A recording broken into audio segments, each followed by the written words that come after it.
নমস্কার, অ্যাস্ট্রোইজডমে সবাইকে স্বাগতম। প্রিয় দর্শক, আজকের এই ভিডিওতে আমরা বিস্তারিত জানব বৃষ রাশির জন্য 2026 সালের এপ্রিল মাসটি কেমন যেতে চলেছে। কর্মক্ষেত্র থেকে শুরু করে ব্যবসা, শিক্ষা, প্রেম, বিবাহিত জীবন, অর্থ এবং স্বাস্থ্য, প্রতিটি গুরুত্বপূর্ণ দিক আমরা গভীরভাবে বিশ্লেষণ করব এবং কিছু বিশেষ উপায় এই মাসটিকে আরও ইতিবাচকভাবে কাটানোর জন্য আমি আপনাদেরকে বলবো। এই মাসে কোথায় আপনি লাভবান হবেন, কোথায় সতর্ক থাকতে হবে এবং কোন সময়টি আপনার জন্য সবচেয়ে গুরুত্বপূর্ণ, সবকিছুই আজ পরিষ্কারভাবে তুলে ধরা হবে। তাই ভিডিওটি শেষ পর্যন্ত দেখুন, কারণ প্রতিটি স্লাইডে রয়েছে গুরুত্বপূর্ণ তথ্য যা আপনার জীবনের সিদ্ধান্ত নিতে সাহায্য করবে। প্রথমত আমরা কথা বলবো কর্মক্ষেত্র এবং আপনার চাকরি নিয়ে। তো এপ্রিল মাসে বৃষ রাশির জাতকদের কর্মক্ষেত্র মোটামুটি অনুকূল থাকবে, তবে এর সাথে কিছু ছোটখাটো চ্যালেঞ্জ থাকতে পারে। অর্থাৎ আপনি একদিকে যেমন ভালো ফলাফল দেখতে পাবেন, অন্যদিকে মাঝে মাঝে কিছু সমস্যার সম্মুখীন হতে পারেন। এই সমস্যাগুলো খুব বড় না হলেও আপনার মানসিক চাপ কিছুটা বাড়াতে পারে। চাকরিজীবীদের জন্য এই সময়টি বিশেষভাবে গুরুত্বপূর্ণ। যারা দীর্ঘদিন ধরে পদোন্নতি বা নতুন সুযোগের অপেক্ষায় ছিলেন তাদের জন্য ভালো খবর আসতে পারে, তবে এই সুযোগগুলো পেতে হলে আপনাকে ধৈর্য ধরে কাজ করতে হবে এবং নিজের দায়িত্ব সঠিকভাবে পালন করতে হবে। কর্মক্ষেত্রে সহকর্মীদের সাথে সম্পর্ক ভালো রাখার চেষ্টা করুন, কারণ ছোটখাটো ভুল বোঝাবুঝি আপনার কাজের পরিবেশকে প্রভাবিত করতে পারে। এছাড়া ঊর্ধ্বতন কর্মকর্তাদের সাথে যোগাযোগে সতর্ক থাকুন এবং নিজের কাজের প্রতি মনোযোগী থাকুন।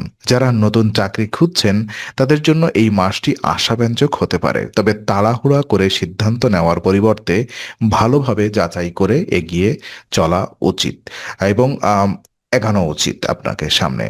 আর ব্যবসা লেনদেনের তথ্য পর্যালোচনায় দেখা যায় ব্যবসার দিক থেকে এপ্রিল মাসটি বৃষ রাশির জন্য বেশ গুরুত্বপূর্ণ। বিশেষ করে 11 এপ্রিলের আগে সময়টি অনেক বেশি অনুকূল। এই সময়ের মধ্যে আপনি যদি কোনো গুরুত্বপূর্ণ সিদ্ধান্ত নিতে চান বা নতুন কোনো উদ্যোগ শুরু করতে চান, তাহলে তা সফল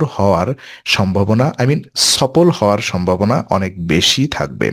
11 এপ্রিলের পরে ব্যবসার গতি কিছুটা ধীর হতে পারে, তাই এই সময়ের মধ্যে যতটা সম্ভব গুরুত্বপূর্ণ কাজ সম্পন্ন করে নেওয়াই ভালো।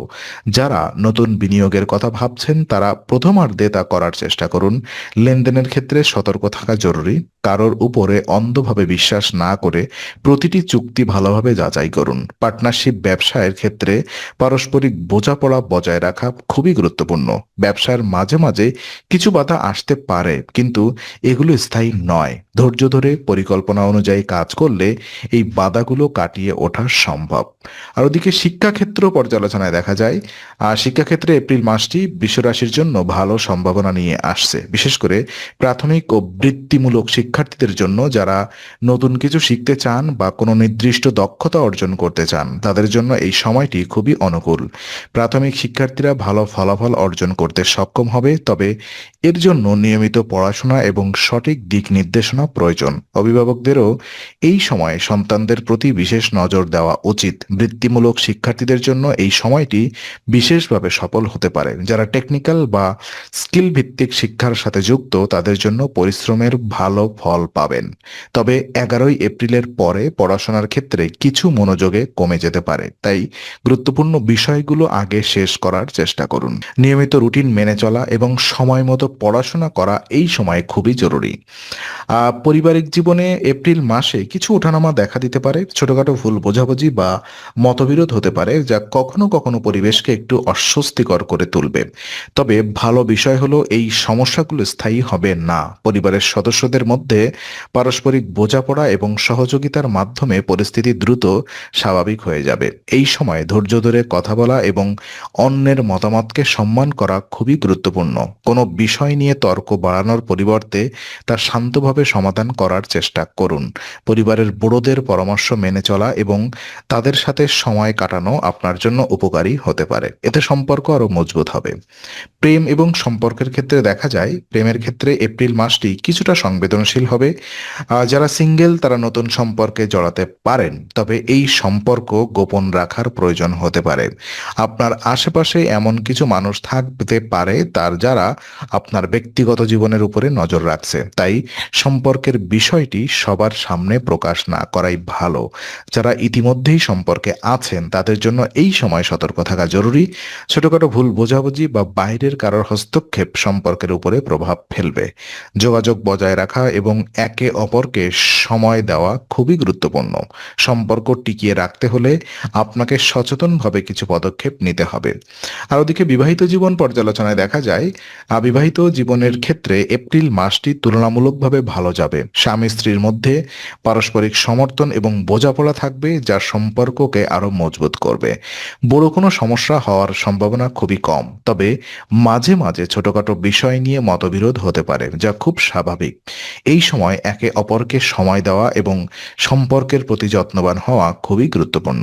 একসাথে সময় কাটানো এবং ছোট ছোট আনন্দের মুহূর্তগুলো উপভোগ করা সম্পর্ককে আরো গভীর করবে। যারা বিবাহের পরিকল্পনা করছেন তাদের জন্য এই মাসটি খুব বেশি সহায়ক নাও হতে পারে, তাই তাড়াহুড়া না করে সঠিক সময়ের অপেক্ষা করাই ভালো। আর ওদিকে আর্থিক দিক থেকে এপ্রিল মাসটি বৃষ রাশির জন্য ভালো সম্ভাবনা নিয়ে আসছে। আয় বাড়ার সুযোগ থাকবে এবং কিছু নতুন উৎস থেকেও লাভ হতে পারে, তবে মাঝে মাঝে কিছু বাধা আসবে যা আপনার পরিকল্পনাকে সাময়িকভাবে প্রভাবিত করবে। কিন্তু এই বাধাগুলো কাটিয়ে ওঠার পরে আপনি আরো বড় লাভের মুখ দেখতে পাবেন। অর্থ ব্যবস্থাপনায় সচেতন থাকা খুবই জরুরি। খরচের হিসেব রাখা এবং অপ্রয়োজনীয় ব্যয় কমানো এই সময় খুবই গুরুত্বপূর্ণ। বিনিয়োগের ক্ষেত্রে ঝুঁকি না নিয়ে নিরাপদ পথ বেছে নেওয়াই ভালো। আর স্বাস্থ্যের ক্ষেত্রে এপ্রিল মাসটি মোটামুটি ভালো থাকলেও কিছু ছোটখাটো সমস্যা দেখা দিবে। বিশেষ করে শারীরিক ক্লান্তি, গোড়ালির ব্যথা এবং ঘুমের সমস্যার মতো বিষয়গুলো আপনাকে বিরক্ত করতে পারে। এই সমস্যাগুলো সাধারণত হলেও অবহেলা করা উচিত নয়। নিয়মিত বিশ্রাম নেওয়া, সুষম খাদ্য গ্রহণ এবং পর্যাপ্ত ঘুম নিশ্চিত করা খুবই গুরুত্বপূর্ণ। যারা নিয়মিত ব্যায়াম করেন তারা এই অভ্যাস বজায় রাখুন, এতে শরীর ও মন দুটোই ভালো থাকবে। মানসিক চাপ কমানোর জন্য মেডিটেশন বা হালকা বিনোদনের দিকে মনোযোগ দিতে পারেন। উপায় হিসাবে এই মাসে জীবনের বিভিন্ন ক্ষেত্রে ইতিবাচক ফলাফল বজায় রাখতে কিছু সহজ উপায় অনুসরণ করতে পারেন। নিয়মিত মন্দিরে যাওয়া এবং ভক্তিভরে প্রার্থনা করা আপনার মানসিক শক্তি বৃদ্ধি করবে। এছাড়া কন্যাদের পূজা করা এবং তাদের আশীর্বাদ গ্রহণ করা বিশেষভাবে শুভ ফল প্রদান করতে পারে। এই উপায়গুলো আপনার জীবনের নেতিবাচক প্রভাব কমাতে সাহায্য করবে এবং আপনাকে একটি শান্তিপূর্ণ ও সফল জীবনযাপনের সহায়তা করবে। তো আজকের আলোচনা আমরা এখানেই শেষ করছি। ভালো লেগে থাকলে লাইক, কমেন্ট ও শেয়ার করুন। আরও এমন ভিডিও পেতে অবশ্যই চ্যানেলটি সাবস্ক্রাইব করুন। আবার দেখা হবে, ততক্ষণ ভালো থাকুন, শান্তিতে থাকুন। নমস্কার।